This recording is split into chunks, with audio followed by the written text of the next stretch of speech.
లోకాలకు నేనే బలశాలిని. నీవు ఎవరి బలము చూసుకున్నావురా? దేవేంద్రుడు, దేవతలు, యక్షులు, కిన్నరులు, గంధర్వులు అందరూ నేను చూసి భయపడి పారిపోయేవాని. నేను ఎక్కడ తిరిగినా ఆయన కూడా ఇంతవరకు విష్ణునారాయణమూర్తి మాకు కాండాలేదేవి, ఎక్కడుండరు రాను అని ఆ ప్రహ్లాదుని కోపంతో అడిగేటప్పుడు ఆ ప్రహ్లాదుడు ఆ తల్లిని చూచి వినయంగా ఈ విధంగా అంటున్నాడు. బలయుతులకు దుర్బలులకు బలమెవ్వడు నీకు నాకు బ్రహ్మాదులకు బలమెవ్వడు ప్రాణులకు బలమెవ్వడటి విభుడు బలమ సురేంద్ర. ఓ దానవేంద్ర, లోకములో బలవంతులకు బలహీనులకు కూడా ఎవ్వడు బలము? నీకు నాకు బ్రహ్మాది దేవతలకు ఎవడు బలము? సమస్త ప్రాణికోటికి ఎవడు బలము? ఆ పరాత్ముడే నాకు బలము. ఆ పరాత్ముడు లేకుండా స్థావర యంగములు కానీ ఉచ్చ నీచములు కానీ బ్రహ్మతో పాటు ప్రతి జీవుడు ఆ దేవదేవుని బలము చేతనే నియంత్రించబడుతున్నారు. ప్రతి జీవుడు, ప్రపంచంలో ఉన్నటువంటి ప్రతి జీవుడు 84 లక్షల జీవరాశులన్నీ ఆ విష్ణునారాయణమూర్తితోనే బ్రతుకుతున్నారు నాయన. ఓ తండ్రి అంటున్నాడు,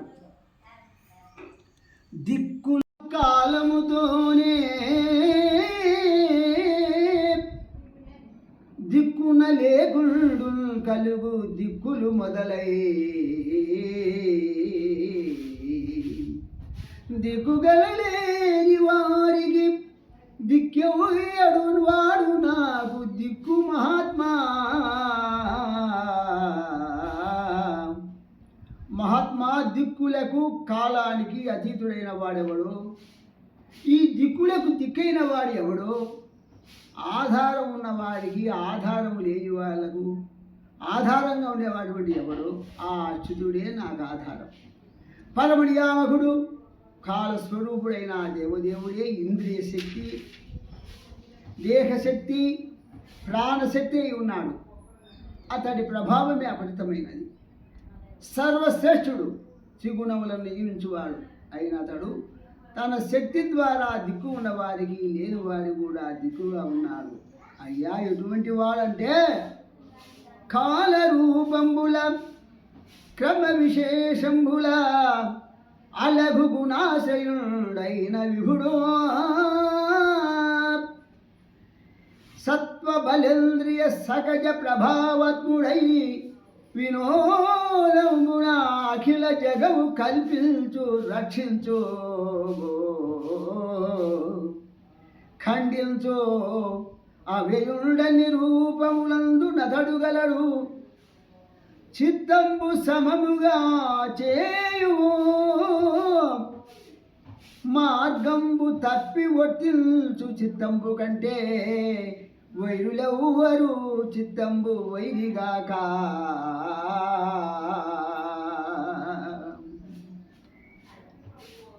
చిత్తమునకు నీవు వశముగా చేయవయ్యా మదయుతాసుర భావంబో మానవయ్యా. అయ్యా నీ మ్రోల మేలాడరయ్యా జనులు. తండ్రి ఆ జనార్దనుడు జగత్పతి కాలానుకూలంగా వివిధ రూపాలతో వివిధ పద్ధతులతో ఆ విరాటమూర్తి విరాజులుతూ ఉంటాడు. ఆ శౌరి సుగుణాలకు ఆశ్రయకాలమైన వాడు. ఆ చతుర్భుజుడు తన సత్వ బల పరాక్రముల సహజ ప్రభావంతో వినోదంగా సమస్త విశ్వాన్ని సృష్టిస్తూ పోషిస్తూ లయం చేస్తూ ఉంటాడు. ఆ స్వామి అయ్యవుడు. అన్ని రూపాలలోనూ అతడు ఉంటాడు. అయ్యా, మనస్సుకు సమదృష్టి సంపాదించుకో ఓ తండ్రి. ధర్మ మార్గం నుంచి తప్పిన మనస్సు కంటే శత్రువు మరెవరు? మనస్సును విరోధం చేసుకొనక వశం చేసుకో.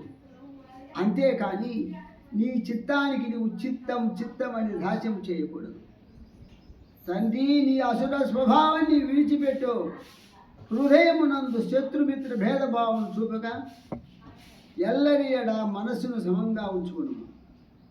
నియంత్రింపదగినది తప్పు త్రోవబడనది అయిన ఆ మనస్సు కన్నను మనస్సు సమంగా ఉంచుకును. వేరు శత్రువు లేరు, జగత్తులో లేరు ఎవరు నీకు.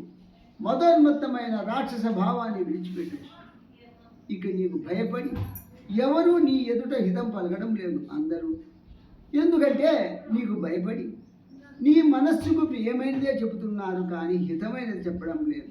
లోకములన్నయు గడియలోన జయించిన వాడవు, ఇంద్రియానీకము చిత్తము గెలువనేరవు. నిల్లు నిబద్ధులు చేయు నీ భీకర శత్రులారుణం ప్రభిన్నుల చేసిన ప్రాణికోటిలో నీకు విరోధి లేడుగడు నేర్పుడ చూడుమో దానవేశ్వరా.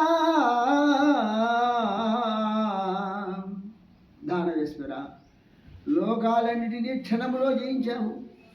దశ దిశలలోనూ శత్రువులైన వారిని లోపరుచుకున్నావు.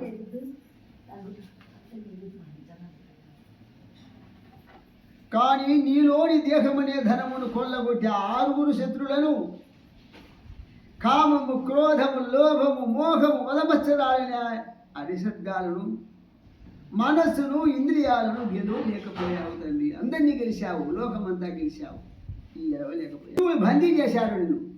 ఆ భయంకర శత్రువులను జయించి నశింపజేసినట్లయితే ఈ ప్రాణికోటిలో నీకు ఎవ్వడు విరోధి ఉండడు. శత్రువులనే విషయం అజ్ఞానైన వారి కల్పన మాత్రమే. కాబట్టి నా విన్నపం మన్నించు అని చెప్తున్నాను అని పరీక్షిత్ మహారాజుకు ఆ శుకుడు చెప్తున్నాడు. అదిగాక పాలింపు క్షేముషును మీలింపుమా కర్మబంధములను సమదృష్టి చాలింపుము సంసారము గీలింపుమా హృదయమందు కేశవ భక్తి నిలుపుము తండ్రి. తండ్రి, మంచి మనసుతో మరొకసారి ఆలోచించు. కర్మబంధాలను తెంచివేసి భేదభావం లేకుండా చక్కటి సమదృష్టి అలవరుచుకో. సంసార మోహాన్ని తొలగించుకో. నిరంతరం మనసంతా మాధవునిపై లగ్నము చెయ్యి అని పలికిన పరమభక్త శిఖామణి అయిన ప్రహ్లాదుని చూచి అట్టంచర శిఖామణి హిరణ్యకశిపుడు ఇలా ఉంకరించుతున్నాడు. ఓరి చంపిన చచ్చదననుచునో కంపింపగయోరి ఫలువా కఠినోక్తుల కుంపించడు తావునకు తెంపని వై వదరువాని తెరగుణ కుమతి. కుమతి, సాగుకు తెగించావు. చంపుతారని కానీ చచ్చిపోతారని కానీ నీకు భయం లేకుండా పోయింది. ఓడి దుర్మార్గుడా, కన్న కఠోరమైన మాటలను ఈటెలుగా నా మీదనే విసురుతున్నావే. చావును కూడా లెక్క చేయకుండా మిధమీరిన వారి విధంగా మాట్లాడుతున్నావు. నీవు నా చేతిలోనే మరణింపబోరుతున్నట్లు ఉన్నదే. అదిగాక నా తోడల్ ప్రతిభాషలాడెదు జగన్నాథుడు నాకంటే. నీ భూత శ్రేణికి రాదులేడగడు సంపూర్ణ ప్రభావుడు మద్భాదం చంపిన ముళ్ళు నే వెదకి పల్మారు నారాయణుండే నిస్పృద్ధములో లేడో మరి వాడందుడురా దుర్మతి.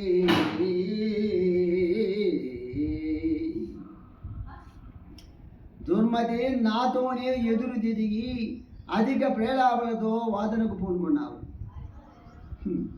ఈ జగములందరి సమస్త జీవులకు అధిపతిని నేను తప్ప మరొకడు లేడు. నేనే జగన్నాథుణ్ణి. నేను కాక ఈ జీవకోటికి సంపూర్ణ శక్తిమంతుడైన మరొక రాజు లేడు లేడు. నా సోదరుడైన హిరణ్యాక్షుని చంపినప్పుడు కేశవుని కోసం అనేక పర్యాయాలు అన్వేషించాను.